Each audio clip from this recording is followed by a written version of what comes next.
Hola, ¿qué tal? Muy buenas noches, bienvenidos al canal Shenhan Forage, fecha 1 de enero, año 2025. Bienvenidos a todos, muy buenas noches, ya acá son casi las 21 horas, 21 pm. Y bueno, vamos a arrancar con un videito que no tenía muchas intenciones, había dicho que lo iba a realizar, pero no tenía muchas intenciones de subirlo, pero bueno, ciertamente es necesario porque aplica el saber justamente para qué es menester dicha persona y evidentemente los conocimientos que ésta pueda llegar a tener, ¿sí? El presente video no es de carácter peyorativo, para nada, pero indudablemente debemos hablar sobre esta persona, ¿sí? El famoso mago de sillón. A ver, en lo que es obviamente el esoterismo o en el ámbito del ocultismo, es común referirse a ciertos individuos como magos de sillón, ¿sí? Entonces, este término, como bien manifesté, generalmente expresado por algunos de un modo peyorativo, se utiliza ciertamente para describir a aquellos que, aunque poseen un conocimiento teórico sobre algunas disciplinas esotéricas, carecen evidentemente de la experiencia práctica. Hay mucha gente de estas características que encima leen, ¿sí?, 1, 2 o 3 grimorios de dudosa procedencia y comienzan a filosofar sobre los mismos y se autoproclaman magos. Entonces, desde esta perspectiva objetiva al menos, o al menos es lo que se intenta mediante el presente audiomaterial, el fenómeno de los magos de sillón merece realmente un análisis un poco más profundo, ya que evidentemente su presencia en lo que es el mundo ocultista genera ciertamente un debate en torno a la importancia del conocimiento teórico frente, en cierto modo, claramente, a la práctica ritual y evidentemente experimental, o sea, al real y verdadero mago. El concepto del mago de sillón tiene unas raíces, ¿sí?, o una etimología en la diferenciación clásica entre el erudito y el practicante. El mago del sillón vendría a ser, en el caso de que sea alguien muy estudiado, un erudito, pero nunca va a ser un mago, ¿sí? En la Edad Media aproximadamente, por ejemplo, existía una marcada distinción entre los filósofos naturales que estudiaban los principios herméticos desde la teoría y los alquimistas operativos, que evidentemente trabajaban en laboratorios intentando transmutar, por ejemplo, metales, ¿sí? Aunque la alquimia, evidentemente, como bien enseñé en el presente canal, trasciende esto y evidentemente llega a algunos lugares un poco más recónditos. Y estos alquimistas, justamente, eran la parte práctica de todo el ambiente del ocultismo, ¿sí? Y la figura del mago de sillón ha evolucionado con el tiempo, pero la esencia sigue siendo la misma. Una separación entre aquellos que limitan su experiencia al estudio de textos y aquellos que aplican dicho conocimiento, ya sea por textos o adquiridos con la práctica y el tiempo, ¿sí?, en el plano ritual o espiritual. Entonces, desde un enfoque objetivista, los magos de sillón presentan ciertas características más o menos definitorias, ¿sí? O sea, estas personas son, desde mi punto de vista, son individuos que poseen una comprensión teórica sobre diversos sistemas esotéricos, ya sea el tarot, cábala, alquimia, intentan sobre la magia ceremonial como tal, pero carecen de la experiencia directa en la aplicación práctica de estos sistemas.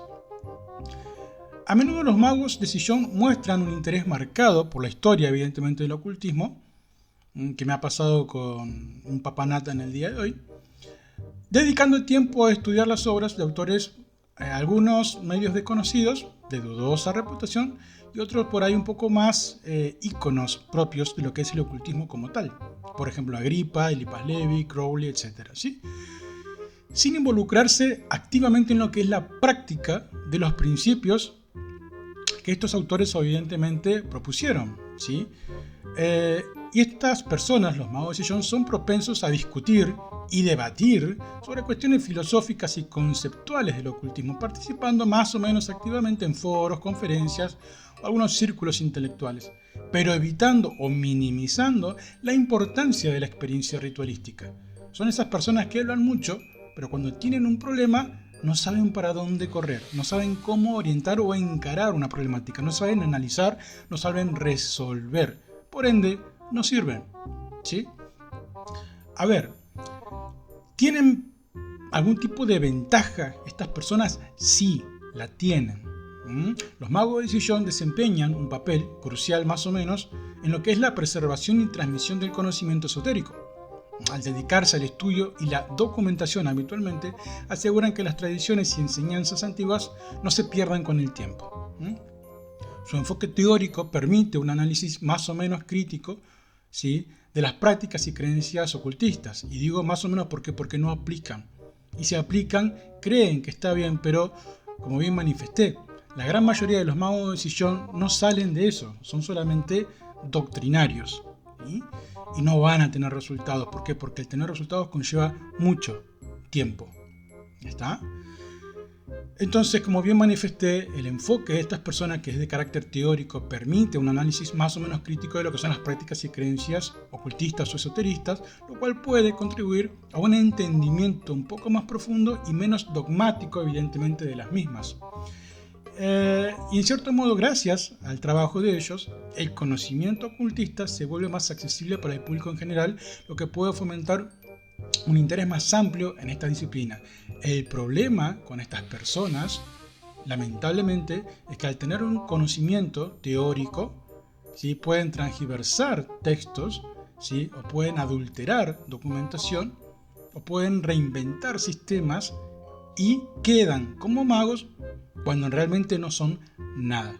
¿Sí? Y hay gente que va a creer en las palabras de estas personas y va a aprender algo que no existe o que, no sé, en su defecto, con el tiempo, se puede transformar en algún egregor, una egregora, y evidentemente va a brindar algún tipo de resultados relativos. ¿Sí? Todo el mundo sabe que un egregor con el tiempo se transforma en un ser más o menos consciente y poderoso. Entonces, eso es una problemática con los magos de sillón. No son realmente magos y pueden evidentemente ocasionar cosas buenas como también cosas malas, como lo que acabo de decir, ¿sí?, con intención de hacerlo. Y ese es el problema, y eso es por el cual yo siempre manifiesto que no es del todo constructivo leer grimorios, ¿sí?, en su mayoría. Acá lo que importa para el crecimiento del mago es la aplicación. Y luego, con esa aplicación, esa experiencia, con ese proceso empírico, ahí recién quiero ver si esos magos de sillón pueden dialogar o debatir.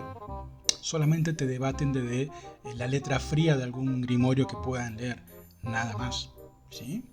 Ahora bien, continuando con las desventajas de lo que es el mago de sillón, al no participar en la práctica, pueden perder de vista aspectos esenciales, obviamente, del ocultismo, que solo se comprenden a través de la experiencia directa, como la intuición, la disciplina espiritual y claramente la conexión energética, ¿sí?, entre otros, obviamente.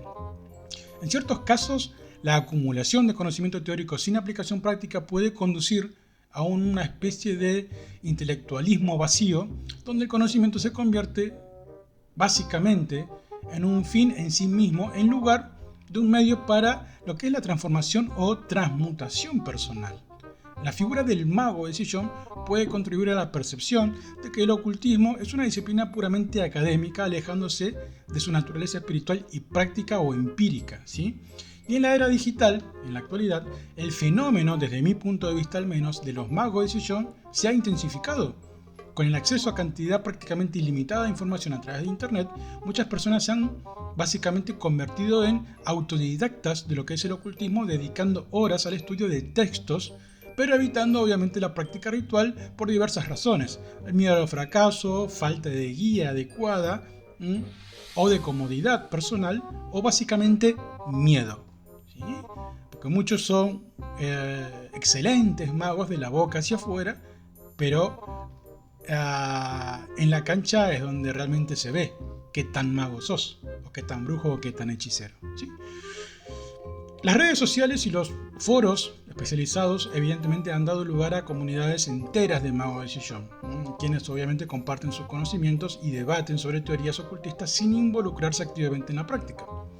Y si bien esto ha permitido la difusión masiva de conocimiento esotérico, también ha generado una proliferación de información descontextualizada y en algunos casos, o muchos, errónea. Entonces, dando una perspectiva desde las tradiciones ocultistas, ¿sí? Que han abordado justamente esto de manera diversa, por ejemplo, en lo que es la cábala hermética, claramente enfatiza la importancia de la práctica meditativa y ritual para alcanzar una comprensión profunda, por ejemplo, del árbol sefirótico, lo cual obviamente contradice en cierto modo la postura de quienes se limitan al estudio teórico solamente. La magia ceremonial, ¿sí? De la que tengo casi 28 años y medio, ya vamos dentro de unos meses más, en mayo, junio ya va a ser 29, ¿sí? La magia ceremonial, por su parte, otorga ciertamente un gran valor a lo que es la experiencia directa en la ejecución de rituales, afirmando que el conocimiento teórico, ¿sí? Como bien manifiesto, al menos desde mi punto de vista, puedo estar equivocado claramente, debe ser complementado con la práctica para lograr resultados efectivos, ¿sí? O lo que es, por ejemplo, el chamanismo como tal. Desde la perspectiva objetiva, básicamente, es particularmente crítico, ¿sí? El chamanismo como la figura del mago de sillón, dado que esta tradición se basa en la experiencia directa con el mundo espiritual a través de prácticas ritualísticas, visiones y conexiones con los elementales naturales. ¿Está? Y esto evidentemente el mago de sillón tampoco lo va a aplicar. Si te tengo que hacer un colorario o conclusión, como siempre manifiesto, desde mi perspectiva, hablo de la mía, cada quien tendrá la suya, ¿sí? Y la mía no es la verdad absoluta, ¿ok? Desde mi perspectiva objetiva, los magos de sillón cumplen una función dentro del ecosistema ocultista al preservar y difundir el conocimiento siempre y cuando tenga buenas intenciones. Pero evidentemente en busca de fama o por ego, ¿sí? O por idiotez muchas veces también, muchas veces pueden básicamente falsificar información, ¿sí? Y lamentablemente difundirla. Y ahí vienen los problemas, ¿sí? O vos que estás escuchando podés agarrar algún grimorio de X mago o de X autor que realmente es un mago de sillón. Vas a aplicar todo y no vas a tener resultados. ¿Y por qué no vas a tener resultados? Porque no es un sistema real. ¿Entendés? No es un sistema real. Y de acá, no sé, 50, 100, 200 años, ahí puede ser un sistema. ¿Por qué? Porque a través del tiempo y de la práctica y del llamamiento se crea, por ejemplo, un egregor y demás. ¿Entendés? Entonces el sistema va a terminar siendo un sistema que con el tiempo sí va a terminar evidentemente dando resultados. Pero hoy, con el transcurso de estos años, o dentro de 10, 15, 20 años, y es factiblemente que no tengas resultados. Y vas a poder decir, o que no servís para la magia, o que la magia no existe, ¿sí? O cualquier otra cosa. ¿Se entiende? ¿Se entiende el prejuicio que puede ocasionar un mago de sillón? Pero también, o sin embargo, es esencial reconocer que en el ocultismo, ¿sí? O sea que el ocultismo básicamente es una disciplina integral que ciertamente combina, obviamente, la teoría y la práctica. La comprensión profunda de los misterios esotéricos o ocultistas solo puede lograrse a través de lo que es la interacción directa con las fuerzas espirituales y el desarrollo personal a nivel energético y psicológico, emocional y espiritual, ¿sí? Y el ocultismo, en su esencia, es una búsqueda de transformación y autoconocimiento. Para que esta búsqueda sea efectiva, es necesario que el conocimiento se traduzca en acción, ¿sí? Y que la teoría sea el fundamento, no el fin del camino espiritual. ¿Ok? Entonces, bueno, nada, hoy tuve un papanata por ahí dando vueltas, así que quería ya dejar en claro esto. Reitero, el video no es de carácter peyorativo, pero es necesario discernir bien qué es un mago real, o un brujo real, ¿sí? O un hechicero real, y lo que es alguien que es solamente un teórico. Y ese teórico sí es útil siempre y cuando tenga buenas intenciones, ¿sí? Y evidentemente transmita correctamente a las generaciones del porvenir y no tenga una mala intención de transmitir distorsionada esa información o en su defecto a modificar cosas o inventar cosas para evidentemente tener un mayor reconocimiento, y básicamente terminamos en una cuestión de ego, ¿sí? Básicamente un papanata, ¿se entiende? Así que bien, era necesario hacer este video, ¿sí? Ya para que quede plasmado, y itero o reitero nuevamente, ¿sí? Esta es mi opinión, cada cual evidentemente tendrá la suya y seguramente lo leeré a ustedes en las cajas de comentarios, siempre y cuando claramente el trato sea cordial y ameno. Caso contrario, manto de baile y no lo ve ni YouTube, ni los admin, ni yo, ni nadie. ¿Ok? Les mando un cordial saludo, se me cuidan, que comiencen bonito el año, mucha luz, mucho estudio y mucha práctica. ¿Ok? Un abrazo grande, gente, se me cuidan. Bye bye.